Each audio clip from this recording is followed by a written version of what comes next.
The world's stories as they happen, here on the BBC.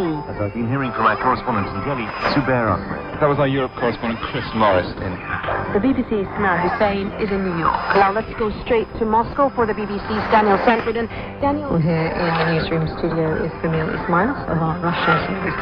BBC World Service, the world's radio station.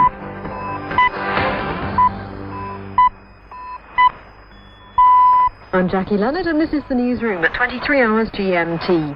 Is international intervention in Syria edging closer? It is absolutely in the national security interest of the United States that the use of chemical weapons on the scale that we saw on August 21st cannot be ignored. The US and Britain say any military action there would be aimed specifically at deterring the future use of chemical weapons, but there are concerns about where it could lead.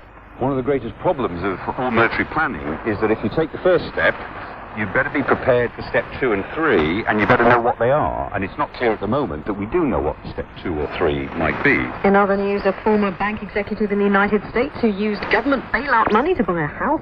Which governments make the most requests to Facebook for its users' details? Also,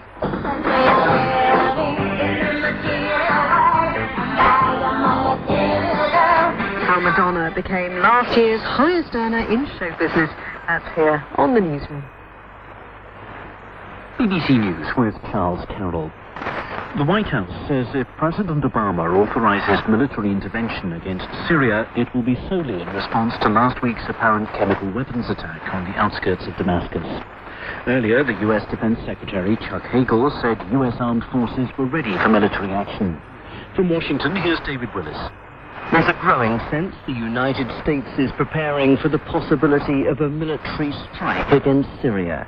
A White House spokesman said the Obama administration was firmly of the view not only that chemical weapons had been used in Syria, but that it was the Syrian government that had used them. The U.S. Defense Secretary Chuck Hagel told the BBC that armed forces were ready to go should the president give the order, but Mr. Obama is still said to be weighing his options. Britain has stressed that any military action would be aimed specifically at deterring the future use of such weapons. Meanwhile, Syria's key allies, Russia, Iran and China, have stepped up their warnings against intervention. The Syrian Foreign Minister, Walid al-Muallim, said that his country would defend itself by all means possible if attacked. He described the allegations about chemical weapons as lies. I challenge all countries who saying that Syria used chemical weapons to present their evidence to their public opinion. UN chemical weapons inspectors on the ground in Damascus were unable to carry out their work while a safety assessment was being carried out following Monday's sniper attack on their convoy. Fighting has meanwhile been continuing in the Damascus suburbs. Police in Spain have arrested a former investment banker wanted by the US over a 2012 fraud scandal which led to senior resignations at JP Morgan and several government probes into bank practices. Here's Tom Burridge.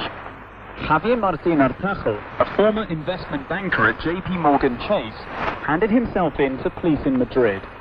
He's wanted in the United States on charges that he and a former colleague fixed bank records on a portfolio of investments to hide losses amounting to more than $6 billion. After his arrest, Javier Martín Artajo was released on bail, and his case is now being considered by Spain's High Court, which will decide whether he should be extradited to the United States. Firefighters in California are still struggling to contain a huge wildfire that's been burning for the past 11 days next to the western edge of Yosemite National Park. The emergency services have set up a containment line around 20% of the fire's perimeter, but the blaze is increasing in area. Officials say at least 170 square kilometers have now been burned, and ash from the fire is drifting onto the surface of a nearby reservoir. World news from the BBC. The United States says an envoy will travel to North Korea on Friday to seek the release of an American serving 15 years hard labor. The visit by Bong King will be the first by a senior administration official for 2 years. He'll request a pardon and an amnesty for Kenneth Bay, a tour operator and Christian missionary who was arrested in November and accused of subversion.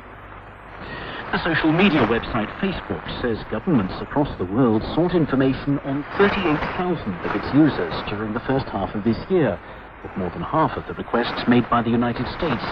Facebook said 74 other countries had also asked for information. A former bank executive in the United States has admitted using nearly $400,000 of government bailout money to buy a luxury holiday home in Florida. Darrell Lane Woods, first chairman of a bank in Missouri, has pleaded guilty to misleading investigators. Andrew Walker reports. In late 2008, the global financial system was reeling from the collapse of the American investment bank Lehman, and the U.S. government set up a program using taxpayers' money to restore stability. The owners of Main Street Bank in Afton, Missouri sought help, but the bank's chairman, Darrell Woods, now admits that he used $380,000 of the funds to buy a luxury waterside home in Florida. The U.S. prosecutor described him as a disgraced business leader who took advantage of the situation to benefit himself and other executives. He has not been sentenced yet, but could face up to a year in prison.